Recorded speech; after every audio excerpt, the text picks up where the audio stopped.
ایک جس نے پڑھ کے اپنے اندر تکبر پیدا کر لیا وہ بھی بیچارہ ایک اور گہری کھائی ہی کے اندر جا گرا۔ تو حضرت مسیح علیہ السلام کا وہ قول ڈاکٹر صاحب سنایا کرتے تھے کہ فاختہ کی طرح معصوم اور سانپ کی طرح ہوشیار۔ سانپ کیا ہے؟ وہ بہت زیادہ ہوشیار ہے لیکن اس سے نقصان بھی پہنچتا ہے، لہذا کہا جناب عیسیٰ علیہ السلام نے کہ ہوشیاری تو ہو سانپ کی طرح، بندہ پوری طرح سے چیزوں کا جائزہ لے لیکن کسی کو ضرر نہ پہنچائے۔ دوسری طرف فاختہ ہے، وہ معصوم ہے لیکن اس کی معصومیت کی وجہ سے کوئی دوسروں سے ضرر پہنچا دیتا ہے، تو لہذا سانپ کی طرح ہوشیار کہ کوئی تمہیں ضرر نہ پہنچائے، اور فاختہ کی طرح معصوم کہ تم بھی کسی کو ضرر نہ پہنچاؤ۔ جیسے ایک حدیث کے اندر آیا ہے کہ نہ تم کسی کو ضرر پہنچاؤ نہ کوئی تمہیں پہنچائے۔ اور ضرر پہنچانے کے حوالے سے ایک تو خارج کا ضرر ہے، ایک اندر کا بھی ہے۔ یہ نفس جو ہے انسان کے اندر کبر پیدا کرے، تکبر پیدا کرے، اس کا جائزہ لینا چاہیے ہر شخص کو۔ ورحمنا، اور اے اللہ ہم پر رحم فرما، وانت خیر الراحمین، اور اے اللہ تعالیٰ بے شک تو سب سے بہتر رحم فرمانے والا ہے۔ فاتخذتموہم سخریہ، اب یہ خطاب کن سے ہو رہا ہے؟ انہی جہنمیوں سے جن کا تذکر آ گیا۔ اللہ فرماتے ہیں کہ تو تم نے بنا لیا تھا انہیں مذاق کا نشانہ، انہیں تنگ کرتے تھے کہ تم کن دھکیا نوسی باتوں پر یقین رکھتے ہو، تمہاری عقل کو کیا ہو گیا؟ کیا عقل اس بات کو تسلیم کرتی ہے کہ کوئی مر کے مٹی ہو جائے، ریزہ ریزہ ہو جائے پھر بن جائے؟ کیسی بچوں جیسی باتیں کرتے ہو؟ یہ چھیڑتے تھے، انہیں اٹکھیلیاں کرتے تھے۔ وَكُنْتُم مِّنْهُمْ تَضْحَكُونَ، اور تم ان پر ہنسا کرتے تھے۔ انی جزیتہم اليوم بما صبروا، تو بے شک میں نے آج ان کے صبر کی بنیاد پر انہیں جزا عطا کر دی ہے، انہیں بدلہ دے دیا ہے۔ انہم ہم الفائزون، اور بے شک وہی کامیاب ہو گئے۔ قال کم لبثتم فی الارض عدد السنین، اب اللہ فرمائے گا کہ تم بھلا دنیا کے اندر کتنا عرصہ رہے ہو۔ یہ قرآن کریم میں ایک سے زائد مرتبہ یہ مضمون جو ہے وہ آیا ہے، اور ہر مرتبہ ہی مختلف ہے، تھوڑا بہت مختلف ہے۔ اب یہ سمجھیے کہ اللہ تعالیٰ نے ان سے پوچھا کہ کتنا عرصہ رہے ہو، اب انہوں نے کوئی اپنی بے گناہی ثابت کرنے کے لیے فوراً کہا قالوا لبثنا یوما او بعض یوم، اللہ ہم تو ایک دن رہے ہیں، یا ایک دن بھی نہیں، دن کا حصہ ہی رہے ہیں۔ فاسأل العادین، جو لوگ حساب کتاب جانتے ہیں آپ ان سے پوچھ لیں، ہم زیادہ عرصہ نہیں ٹھہرے۔ اللہ فرماتے ہیں قال ان لبثتم الا قلیلا، فرمائے گا اللہ تم نہیں رہے مگر واقعی تھوڑا ہی رہے۔ لو انکم کنتم تعلمون، کاش کہ تم دنیا کے اندر جان لیتے کہ تم نے تھوڑا ہی رہنا ہے، واقعی تھوڑا ہی رہے ہو، تم غلط نہیں کہہ رہے، لیکن کاش کہ اس کا ادراک تمہیں دنیا میں ہو جاتا، تمہیں احساس ہو جاتا کہ میں نے یہاں پر تھوڑا ہی رہنا ہے۔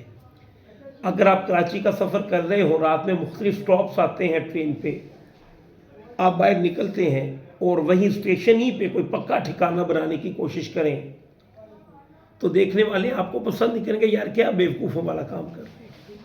یہ تصور آنکھوں سے اچھل ہے اصلاً، ورنہ ہم تو سفر میں ہیں، زندگی تو ایک سفر ہے، اس جہان سے اگلے جہان تک کا سفر ہے۔ اور یہ جو کہا اہدنا الصراط المستقیم، کہ اللہ سیدھے راستے پہ چلا، یہ سیدھا راستہ جہنم کے اوپر سے گزرتا ہے، اگر سیدھا ہوا تو گزر جائیں گے جہنم کے اوپر سے، اور اگر سیدھا نہ ہوا اور دائیں بائیں ہو گئے تو جہنم کی کسی گہری کھائی کے اندر، گہری وادی کے اندر گر جائیں گے۔ اللہ رحم فرمائے۔ لو انکم کنتم تعلمون، کاش کہ تم واقعی جان جاتے۔ اب یہ اس سورہ مبارکہ کی آخری 3 آیات ہیں اور بڑی ہی عظمت کی حامل آیات ہیں، بہت شاندار آیات۔ حضرت عبداللہ ابن مسعود رضی اللہ تعالی عنہ سے ایک واقعہ مروی ہے کہ آپ گزر رہے تھے اور رسول اللہ صلی اللہ علیہ وآلہ وسلم آپ کے ساتھ تھے۔ ایک شخص کو دیکھا، اس پہ جن کا سایہ ہے، مجنون ہے، اور اگر کسی کو یہ مشاہدہ ہوا ہو کہ کسی پر جن کا سیب اور جب اس کی حاوری ہو تو اس کی جو کیفیت ہوتی ہے وہ انتہائی ہولناک ہوتی ہے، یہی کیفیت تھی اس کی۔ اب جناب عبداللہ ابن مسعود رضی اللہ تعالی عنہ یہ اس شخص کے پاس گئے، اس کے کان میں کچھ پڑا، وہ بالکل ٹھیک ہو گیا۔ آپ صلی اللہ علیہ وسلم نے دریافت کیا، عبداللہ کیا پڑا ہے؟ کہا اللہ کے نبی یہ جو اگلی آیات ابھی میں پڑھوں گا یہ پڑھی۔ فرمایا اے عبداللہ یہ آیات اگر کوئی سفر میں ہو اور راستہ بند ہو جائے، یہاں تک کہ آگے پہاڑ کھڑا ہو جائے، فرمایا اس پر بھی پڑھ کر پھونک دے تو پہاڑ بھی راستہ دے دے گا۔ اتنی عظمت کی حالت، ان کو اپنا وظیفہ بنانا چاہیے۔ اور ظاہر ہے کہ راستے کی رکاوٹ سے پہاڑ نہیں ہوتا، وہ تمثیل دی ہے رسول اللہ نے کہ زندگی کے اندر مختلف رکاوٹیں ہیں، مختلف تنگیاں ہیں، مختلف آزمائشیں ہیں، ان سے نکالنے والی یہ آیات ہے۔ اور ایک تو ان کی یہ برکت ہے، دوسرا اپنی موضوع کے اعتبار سے بھی یہ سمجھیے کہ ڈسکرائب اللہ تعالیٰ نے اس سورہ مبارکہ کو کنکلوڈ کیا ہے یہاں پر، تو مضمون کے اعتبار سے بھی بڑی عظمت کی حامل ہے۔ وہ تو ایک برکت کی بات میں نے بیان فرمائی، اس کا موضوع جو ہے وہ بھی بہت شاندار ہے۔ فرمایا افحسبتم انما خلقناکم عبثا، اے انسانوں، اے لوگوں، کیا تم نے یہ سمجھ رکھا ہے کہ ہم نے تمہیں بغیر مقصد ہی کے پیدا کر دیا؟ کیا ہمارا دل چاہتا تھا کہ کوئی بہت بڑی دنیا بنا لے، کروڑوں انسان پیدا کر لیں، اتنا منظم سسٹم بنا لیں اور ایسے ہی بنا دیں؟ اگر ایسے ہی بنا دیں تو مطلب لا یعنی کام ہے، لا یعنی کام کے بے مقصد کام ہے۔ اور اسی سورہ مبارکہ کے بالکل ابتدا کے اندر ہم نے پڑھا ہے قد افلح المؤمنون، اور ان کی دوسری صفت، پہلی نماز، دوسری یہ کہ وہ لا یعنی کام نہیں کرتے مومن۔ جب ایک بندہ مومن لا یعنی اور بے مقصد کام نہیں کرتا تو کیا ہم اللہ سے ایکسپیکٹ کیے ہوئے ہیں کہ معاذ اللہ وہ بے مقصد کام کرے گا؟ ایسا نہیں ہے۔ وَأَنَّكُمْ إِلَيْنَا لَا تُرْجَعُونَ، اور بے شک کیا تم ہماری طرف لوٹائے نہیں جاؤ گے۔ فَتَعَالَى اللَّهُ الْمَلِكُ الْحَقِّ، تو پس بہت بلند ہے اللہ جو واقعی بادشاہ حقیقی ہے، لا الہ الا ہو، اور کوئی معبود نہیں ہے اس کے سوا، رب العرش الکریم، اور وہی عزت والے تخت کا مالک ہے۔ یہ تین آیات کیوں آئیں، یہ تین جملے کیوں بیان کیے اللہ تعالیٰ نے؟ اللہ کی عظمت کے حامل، اللہ کی عظمت کے حامل یہ جملے کیوں بیان کیے؟ یہ اس لیے بیان فرمائے کہ اللہ اتنا عظمت کا حامل ہے، وہ بے مقصد کام نہیں کرتا۔ لہذا جو کچھ قرآن نے خبریں دی ہے وہ سچ ہے۔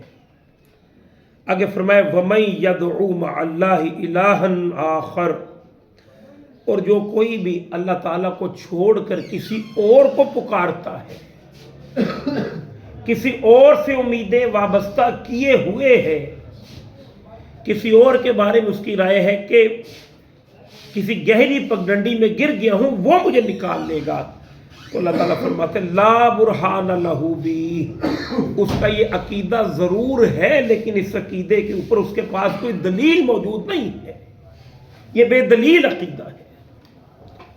فَإِنَّمَا حِسَابُهُ عِنْدَ رَبِّهِ، اور اس بے دلیل عقیدے کا حساب اسے اپنے رب کے ہاں دینا ہوگا۔ اس نے تمہیں شعور عطا کیا ہے، فہم عطا کیا ہے، اشرف المخلوقات بنایا ہے، اور تم جانوروں کی سوچ سے بھی آگے نہ بڑھ سکے؟ اللہ کو چھوڑ کر گویا مصور کو دیکھ چھوڑ کر تصویروں ہی کے ساتھ دل لگا بیٹھے اور انہی کو کل متاع سمجھے بیٹھے۔ فَإِنَّمَا حِسَابُهُ عِنْدَ رَبِّي إِنَّهُ لَا يُفْلِحُ الْكَافِرُونَ، تو بے شک جو کافر ہیں وہ کبھی بھی کامیاب نہیں ہوا کرتے۔ وَقُرْ، اے نبی آپ ارشاد فرمائیے، رب اغفر وارحم، اے اللہ تعالیٰ ہمیں بخش دے۔ یہ وہی الفاظ ہیں جو اللہ تعالیٰ نے جنتیوں کے بیان فرمائے ہیں پہلے، آیت نمبر 109 ہے غالباً، جس کے اندر اللہ تعالیٰ نے فرمایا کہ وہ مومن کہتے رہتے ہیں یقولون ربنا آمنا فاغفر لنا ورحمنا وانت خیر الراحمین. وہی الفاظ رسول اللہ صلی اللہ علیہ وسلم سے کہا کہ آپ انہیں کہیے، یہ پڑھا کریں، رب اغفر وارحم وانت خیر الراحمین. اے اللہ تعالیٰ تو ہم پر رحم فرما دے، ہمیں بخش دے، اور بے شک تو ہی سب سے بہتر رحم فرمانے والا ہے. اللہ کی توفیق سے ہماری سورہ المومنون مکمل ہوئی ہے. اس کے بعد انشاءاللہ لذیذ سورۃ النور ہے. اللہ نے چاہا تو کل انشاءاللہ اس کا آغاز کریں گے. واخر دعوانا الحمدللہ رب العالمین.